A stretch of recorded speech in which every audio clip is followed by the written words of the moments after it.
राधे राधे। कैसे हैं आप सब। स्वागत है आपका अपने YouTube चैनल पर। हर रोज़ हमारी वीडियो पाने के लिए चैनल को सब्सक्राइब करें, वीडियो पर लाइक करें और कमेंट करें। सुनिए भागवत गीता के श्लोक। योगिनामपि सर्वे श्याम मदते नान्तरात्मा श्रद्धावान भजते यो माम स मे युक्त तमो मतः। और समस्त योगियों में से जो योगी अत्यंत श्रद्धापूर्वक मेरे प्राय अपने अंतःकरण में मेरे विषय में सोचता है और मेरी दिव्य प्रेमा भक्ति करता है, योग में मुझसे परम अंतरंग रूप से युक्त रहता है और सबों में सर्वोच्च है, यही मेरा मत है। यहाँ पर भजते शब्द महत्वपूर्ण है। भजते भज धातु से बना है जिसका अर्थ सेवा करना। अंग्रेजी शब्द वर्शिप से यह भाव व्यक्त नहीं होता, क्योंकि इससे पूजा करना, सम्मान दिखाना और योग्य का सम्मान करना सूचित होता है, किंतु प्रेम और श्रद्धापूर्वक सेवा तो श्री भगवान के निमित्त है। किसी सम्माननीय व्यक्ति या देवता की पूजा न करने वाले को अशिष्ट कहा जाता है, किंतु भगवान की सेवा न करने वाले की तो पूरी तरह बतरसना की जाती है। प्रत्येक जीव भगवान का अंश स्वरूप है और इस तरह प्रत्येक जीव को अपने स्वभाव के अनुसार भगवान की सेवा करनी चाहिए। ऐसा न करने से वह नीचे गिर जाता है। भागवत पुराण में इसकी पुष्टि इस प्रकार हुई है, जो मनुष्य अपने जीवनदाता आद्य भगवान की सेवा नहीं करता और अपने कर्तव्य में शिथिलता बरतता है, वह निश्चित रूप से अपनी स्वाभाविक स्थिति से गिरता है। भागवत पुराण के इस श्लोक में भजन्ति शब्द व्यवहृत हुआ है। भजन्ति शब्द का प्रयोग परमेश्वर के लिए एक ही प्रयुक्त किया जा सकता है, जबकि वर्शिप का प्रयोग देवताओं या अन्य किसी सामान्य जीव के लिए किया जाता है। इस श्लोक में प्रयुक्त अवजानन्ति शब्द भगवत गीता में भी पाया जाता है। अवजानन्ति माम मूढ़ा केवल मूर्ख और धूर्त भगवान कृष्ण का उपहास करते हैं। ऐसा मूर्ख भगवत भक्ति की प्रवृत्ति में न होने पर भी भगवत गीता का भाष्य कर बैठते हैं। फलतः वे भजन्ति तथा वर्शिप शब्दों के अंतर को नहीं समझ पाते। भक्ति योग समस्त योगों की परिणति है। अन्य योग तो भौतिक योग में भक्ति तक पहुंचने के साधन मात्र हैं। योग का वास्तविक अर्थ भक्ति योग है। अन्य सारे योग भक्ति योग रूपी गंतव्य की दिशा में अग्रसर होते हैं। कर्म योग से लेकर भक्ति योग तक का लंबा रास्ता आत्म साक्षात्कार तक जाता है। निष्काम कर्मयोग इस रास्ते का आरंभ है।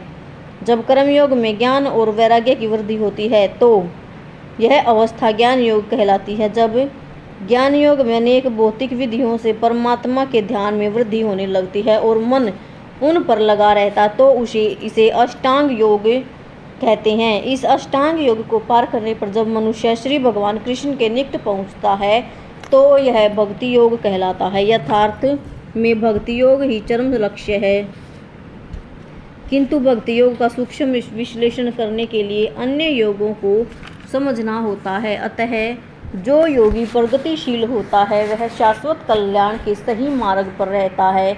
जो किसी एक बिंदु पर दृढ़ रहता है और आगे प्रगति नहीं करता, वह कर्म योगी, ज्ञान योगी, ध्यान योगी, राजयोगी, हठ योगी आदि नामों से पुकारा जाता है। यदि कोई इतना भाग्यशाली होता है कि भक्ति योग को प्राप्त हो सके तो यह समझना चाहिए कि उसने समस्त योगों को पार कर लिया है। अतः कृष्ण भावना भावित होना योग की सर्वोच्च अवस्था की ठीक उसी तरह जैसे ही हम यह कहते हैं कि विश्व भर के पर्वतों में हिमालय सबसे ऊंचा है, जिसकी सर्वोच्च चोटी एवरेस्ट है। कोई विरला भाग्यशाली ही वैदिक विधान के अनुसार भक्ति योग के पथ को स्वीकार करके कृष्ण भावना भावित हो जाता है। आदर्श योगी श्याम सुंदर कृष्ण पर अपना ध्यान एकाग्र करता है, जो बादल के समान सुंदर रंग वाले हैं, जिनका कमल सदृश मुख सूर्य के समान तेजवान है, जिसका वस्त्र रत्नों से प्रभावपूर्ण है और जिनका शरीर फूलों की माला से सुशोभित है। उनके अंगों को प्रदीप्त करने वाली उनकी ज्योति ब्रह्म ज्योति कहलाती है। वे राम, नरसिंह, वराह और श्री भगवान कृष्ण जैसे विभिन्न रूपों में अवतरित होते हैं। वे सामान्य व्यक्ति की भांति माता यशोदा के पुत्र रूप में जन्म ग्रहण करते हैं और कृष्ण, गोविंद और वासुदेव के नाम से जाने जाते हैं। वे पूर्ण बालक, पूर्ण पति, पूर्ण सखा और पूर्ण स्वामी हैं और वे समस्त ऐश्वर्यों तथा दिव्य गुणों से ओतप्रोत हैं। जो श्री भगवान के इन गुणों से पूर्णतः अभिज्ञ रहता है वह सर्वोच्च योगी कहलाता है। योग की यह सर्वोच्च दशा केवल भक्ति योग से ही प्राप्त की जा सकती है, जिसकी पुष्टि वैदिक साहित्य से होती है। जिन महात्माओं के हृदय में श्री भगवान तथा गुरु में परम श्रद्धा होती है, उनमें वैदिक ज्ञान का संपूर्ण तात्पर्य स्वतः प्रकाशित हो जाता है। भक्ति का अर्थ है भगवान की सेवा, जो इस जीवन में या अगले जीवन में भौतिक लाभ की इच्छा से रहती है। ऐसी प्रवृत्तियों से मुक्त होकर मनुष्य को अपना मन परमेश्वर में लीन करना चाहिए। नैष्कर्म्य का यही प्रयोजन है।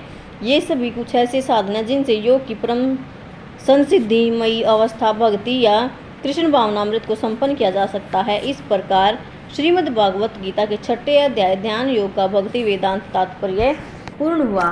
कल हम पढ़ेंगे भगवत ज्ञान। राधे राधे। जय श्री कृष्णा।